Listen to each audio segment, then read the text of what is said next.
rolling down the highway, wheeling right along. Hear the tires humming out a song. Johnny, studies have shown that belief in God throughout the community is dropping. What's going on out there? Oh, Jesus, Johnny, what sort of a bloody subject is this? Do we believe in God? God is dead!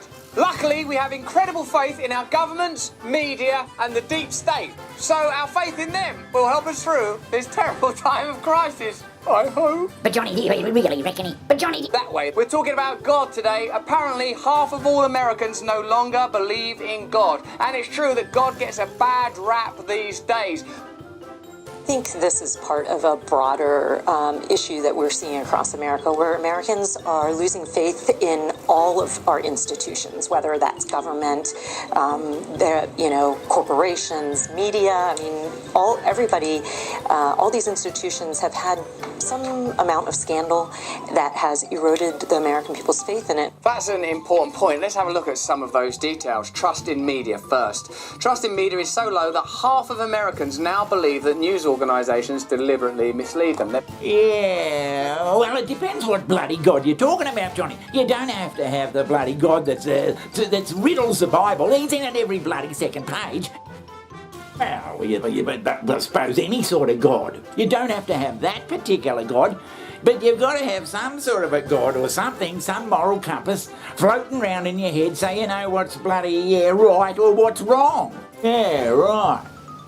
We love each other. What are you going to do about it? Now, by right or wrong, I don't mean robbing a bank or killing somebody, but just in your day-to-day affairs, we all have them, where you're not sure how to react around somebody or what to do in a particular circumstance. But I've found that if I bloody just stop for a minute and think, what would Jesus do in this situation? Normally I can come up with a bloody fair-minded solution. Johnny, do you mean to say that every day you spend here at the vast Ask Johnny studios, you think about what the hell Jesus would fucking do? Imitation of Christ is the notion that Jesus' life should be used as a template for how to live. According to St. Augustine, emulating Christ was the fundamental purpose in the life of a good Christian. But as Jung explains, the traditional interpretation of the imitation of Christ as counseling that we strive to live as Christ did, has this disadvantage.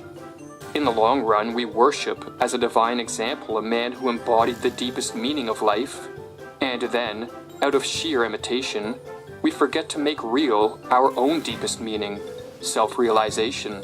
So let me get this straight. You're saying that if ever you have a moral conundrum in your head about what you should do and what you shouldn't do, you just got to bloody think about what Jesus would do in this situation and follow that? Is that what you're saying? The trouble is, Johnny, when I do think about what Jesus would do in this situation, I very rarely follow what he'd fucking do.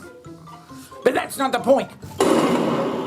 The point is you can have this moral compass. You've got to have somebody in your head, your father or some bloke who lives on the mountaintop or whatever, what they would do in a certain situation. And if it's Jesus, well, that's bloody great. Johnny, that sounds like bloody yes. You're going all religious on us. And these days, Johnny, I don't think people believe in anything much. They just believe in fucking Netflix and getting some money to the roof. Johnny, do you really reckon he walked on water that time? Come on. Good stories, mind you. But, nah. So you're just following Jesus the man.